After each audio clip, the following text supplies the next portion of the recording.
আসসালামু আলাইকুম। বেশ কিছুদিন হয়ে গেছে DJI নতুন একটা গিম্বেল কিন্তু মার্কেটে চলে আসছে, সেটা হচ্ছে DJI RS5 এবং DJI RS5 কম্বো। এই গিম্বেলটা কিন্তু ভাই জোস একটা গিম্বেল এবং এইটা কিন্তু অনেক নতুন নতুন ফিচার নিয়ে কিন্তু আসছে। তবে এইটার প্রাইস কিন্তু ভাই কম না। যেটা বেস ভেরিয়েন্ট সেটার প্রাইস হচ্ছে 47,000 টাকা থেকে 49,000 টাকা এবং RS5 কম্বো ভার্সন যেটা ওইটা হচ্ছে 58,500 টাকা থেকে শুরু করে 60,000 টাকার মধ্যে আপনারা ওই গিম্বেলটা পাবেন। সো আলটিমেটলি বলা যায় যে প্রাইস কিন্তু কম না, প্রাইস মোটামুটি বেশ ভালো। আমাদের স্টুডিওতে এইটা ছাড়া আরো দুইটা গিম্বেল আছে, এটা হচ্ছে DJI RS4 এবং এটা হচ্ছে DJI RS4 মিনি। তো আজকের এই ভিডিওতে আপনাদের সাথে শেয়ার করব যে আসলে DJI RS5 এবং DJI RS5 কম্বো এইগুলোর মধ্যে এক্সট্রা কি কি ফিচার রয়েছে এবং এই গিম্বেলটা আসলে কেমন। যদিও আমাদের স্টুডিওতে আরো দুইটা গিম্বেল আছে, এইটা হচ্ছে DJI RS4 আর এটা হচ্ছে তার ছোট ভাই DJI RS4 মিনি। এর সাথে আমরা DJI RS5টাকে নিয়েও একটা ইনডেপথ ভিডিও করেছি যে আসলে কোনটা আপনার জন্য, কোনটা আপনি কিনবেন। যদিও ওই ভিডিওটা আসে নাই, খুব শীঘ্রই আমাদের চ্যানেলে চলে আসবে, কাজ চলতেছে। সো আশা করি ওই ভিডিওটা দেখলে আপনারা একদম ইনডেপথ একটা আইডিয়া পাবেন যে DJI RS4 মিনি কিনবেন নাকি RS4 কিনবেন নাকি RS5টা আপনার জন্য।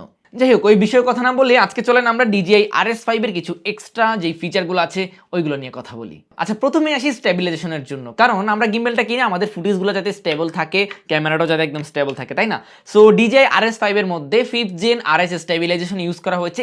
এর পাশাপাশি এআইটাকেও ইন্টিগ্রেশন করা হয়েছে, যার কারণে আপনি যখন গিম্বেল ইউজ করবেন গিম্বেলটা কিন্তু শেক খুবই কম হবে, যেহেতু এটার মধ্যে এআই ইন্টিগ্রেশন আছে এবং 5th জেন RS স্টেবিলাইজেশন আছে। আমার হাতে যেটা আছে এটা হচ্ছে RS4, তারপর এটা হচ্ছে RS4 মিনি। এগুলোর মধ্যে কিন্তু এআই ইন্টিগ্রেশন নেই এবং এটাতে 4th জেন স্টেবিলাইজেশন দেওয়া আছে। এরপর DJI RS5 গিম্বেলের মধ্যে BG70 মডেলের ব্যাটারি গ্রিপ ইউজ করা হয়েছে, যার কারণে আপনারা রান টাইমটাও কিন্তু অনেক বেশি পাবেন। সো DJI RS5 ব্যাটারি ব্যাকআপের দিক দিয়ে কিন্তু বেশ ভালোই কাজ করেছে। এরপর DJI RS5 এর মধ্যে কিন্তু এক্সট্রা একটা ফিচার আছে যেটা হচ্ছে DJI active track 5.0 compatibility tracking module. So এইটা যখন ইউজ করা হয় তখন কিন্তু আপনার গিম্বেল আপনার যে সাবজেক্টটা থাকে ওই সাবজেক্টটাকে সে একদম মার্কিংয়ে রাখে, মিডলে রাখে। তো আপনি যদি গিম্বেল যদি নড়াচড়াও করেন সেক্ষেত্রে কিন্তু সাবজেক্ট হারাবে না। সো দেখা যায় যে আমরা নতুন নতুন যখন গিম্বেল কিনি, গিম্বেল ইউজ করতে গেলে আমরা ডানে দিলে একটু বামে চলে যায়, অথবা হচ্ছে যে আমরা যখন সাবজেক্টটাকে মাঝখানে রাখতে চাই, মিডলে রাখতে চাই, তখন কিন্তু সেটা রাখা যায় না, একটু সাইডের দিকে চলে যায়। তো যেহেতু DJI RS5 এর মধ্যে এই অ্যাক্টিভ ট্র্যাকারটা আছে, সো এইটা কি করে সাবজেক্টটাকে ট্র্যাক করে রাখে। আপনি যখন ডিসপ্লে থেকে সাবজেক্টটাকে ট্র্যাক করে দিবেন, আপনি যতই গিম্বেল নাড়াচাড়া করেন না কেন আপনার সাবজেক্টটা সে ফোকাসে রাখবে। সো এই বিষয়টা কিন্তু বেশ ভালো এবং খুবই ভালো কাজ করে। তবে এইটা আসলে যখন আমরা প্রফেশনাল লেভেলে চলে যাই তখন কিন্তু আর এই অ্যাক্টিভ ট্র্যাক যেটা আছে এটা আসলে দরকার পড়ে না। এরপরে যে আপডেটটা আসছে সেটা হচ্ছে ডিসপ্লের উপরে। আমরা যে গিম্বেলগুলো ইউজ করি RS4 মিনি, এটার মধ্যে কিন্তু LCD প্যানেল ডিসপ্লে ইউজ করা হয়েছে, বাট DJI RS5 এর মধ্যে কিন্তু OLED ডিসপ্লে ইউজ করা হয়েছে। সো ওইটার ভিজিবিলিটিটা কিন্তু আউটডোরে বেশ ভালো, ব্রাইটনেসও ভালো, টাচের যে অ্যাকুরেসি সেটাও কিন্তু ভালো। সো এই ভালো একটা ডিসপ্লে ইউজ করার কারণে অনেক ফ্যাসিলিটিস কিন্তু আপনারা পাবেন। সো এই জিনিসটা কিন্তু আপডেট করা হয়েছে। এরপরে খুব সুন্দর একটা জিনিস আপডেট করা হয়েছে, সেটা হচ্ছে যে এই যে নিচে যেই স্ট্যান্ডটা থাকে, ট্রাইপডের যেই স্ট্যান্ডটা আর কি, তো এইটা দেখেন আমরা যদি এইটা খুলি তাহলে কিন্তু একটা একটা করে খুলতে হচ্ছে, কিন্তু DJI RS5টা যদি আপনি একটা টান দেন সেক্ষেত্রে কিন্তু বাকি দুইটা খুলে যাবে। তখন কিন্তু জিনিসটা বেশ ভালো। যেমন আমাদের একটু সময় অপচয় হচ্ছে, মাঝে মধ্যে দেখা যায় যে আমরা তাড়াহুড়ো করতে যে একটা খুলে আমরা রেখে দিই, তখন কিন্তু গিম্বেলটা পড়ে যাওয়ার সম্ভাবনা থাকে। সো এইটাতে আর এরকম নাই, আপনারা জাস্ট একটা খুলবেন আর এক্সট্রার সাথে কিন্তু দুইটা এমনিতেই অটো ওপেন হয়ে যাবে। সো যার কারণে সার্ভিসটা কিন্তু ভালো পাবেন আশা করি। এরপরে DJI RS5 এর মধ্যে বেশ ভালো একটা আপডেট নিয়ে আসছে, সেটা হচ্ছে যে ব্যালেন্সিং এর ক্ষেত্রে দেখেন এইখানে যে নবগুলো আছে এগুলো কিন্তু আমরা অনেক সময় ধাক্কা দিয়ে দিয়ে কিন্তু ব্যালেন্স করি, যার কারণে একটু প্রবলেম হয়। বাট DJI RS5 এর মধ্যে সবগুলোতে কিন্তু নব ইউজ করা হয়েছে। যেমন এই যে এইখানে সামনে যে প্লেটটা আছে আমাদের RS4 এর মধ্যে, এটাতে কিন্তু একটা নব আছে, দেখেন আমরা যদি ঘুরাই তাহলে কিন্তু এই নবটা কাজ করতেছে, যেমন এটা দিয়ে কিন্তু সে ব্যালেন্স করতেছে।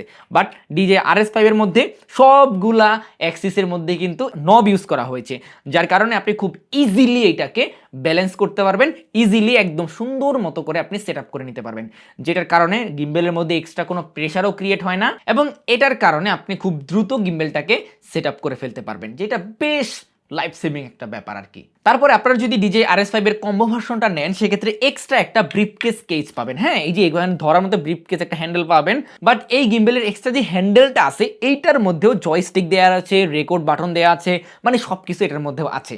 তো এইটার কারণে একটা প্রবলেম আর কি ফেস করবেন আপনারা, সেটা হচ্ছে যে চার্জটা একটু তাড়াতাড়ি বার্ন হবে, কারণ এইখানে যেহেতু একটা টেকনোলজি কাজ করে, এখানে একটু কিছু তার আছে, মেকানিজম আছে, এগুলো যেহেতু কাজ করে, সো ওই টাইমটায় ব্যাটারি ব্যাকআপটা একটু কম পাবেন আর কি। সবশেষে যে আপডেটটা আমার চোখে পড়েছে সেটা হচ্ছে যে ডিসপ্লের মধ্যে অ্যাক্সিস যে ইন্ডিকেটরগুলো আছে ওইটা আর কি। ধরেন আপনি গিম্বেল নিয়ে কতটুকু নাড়াচাড়া করতেছেন, আপনি যখন নিনজা ওয়াক করবেন বা আপনি যখন গিম্বেলটাকে ইউজ করবেন তখন তো একটা মোটরের মধ্যে কোনো প্রেশার পড়ে, কোন মোটরে কতটুকু প্রেশার পড়তেছে ওইটা কিন্তু ডিসপ্লের একটা কর্নারের মধ্যে দেখা যায় বিপ আকারে। সো এই কয়েকটা আপডেট নিয়ে কিন্তু DJI RS5টা বর্তমানে মার্কেটে চলে আসছে। সো বাজেট যদি থাকে আপনি অবশ্যই DJI RS5টা কিনতে পারেন, তবে বাজেট কম থাকলে এই দুইটা বেস্ট অপশন হতে পারে। আর এইটা নিয়ে একটা ইনডেপথ ভিডিও আমাদের চ্যানেলে খুব শীঘ্রই আসবে, ওইটা দেখার জন্য হলেও আমাদের চ্যানেলকে সাবস্ক্রাইব করে রাখেন। আর হ্যাঁ, যদি আজকের ভিডিওটা ভালো লেগে থাকে ভিডিওতে একটা লাইক দিবেন, চ্যানেলে যদি নতুন হয়ে থাকেন সাবস্ক্রাইব করে রাখেন, কারণ পরবর্তী ভিডিওটা আসছে 3টা গিম্বেল নিয়েই। সো আজকে এই পর্যন্তই থাক, বিদায় নিচ্ছি আজকের ভিডিও থেকে। আমি সজীব ইসলাম। সো দেখা হচ্ছে খুব শীঘ্রই আপনাদের সাথে নতুন কোনো ভিডিওতে। সেই পর্যন্ত সবাই ভালো থাকেন, সুস্থ থাকেন। আসসালামু আলাইকুম।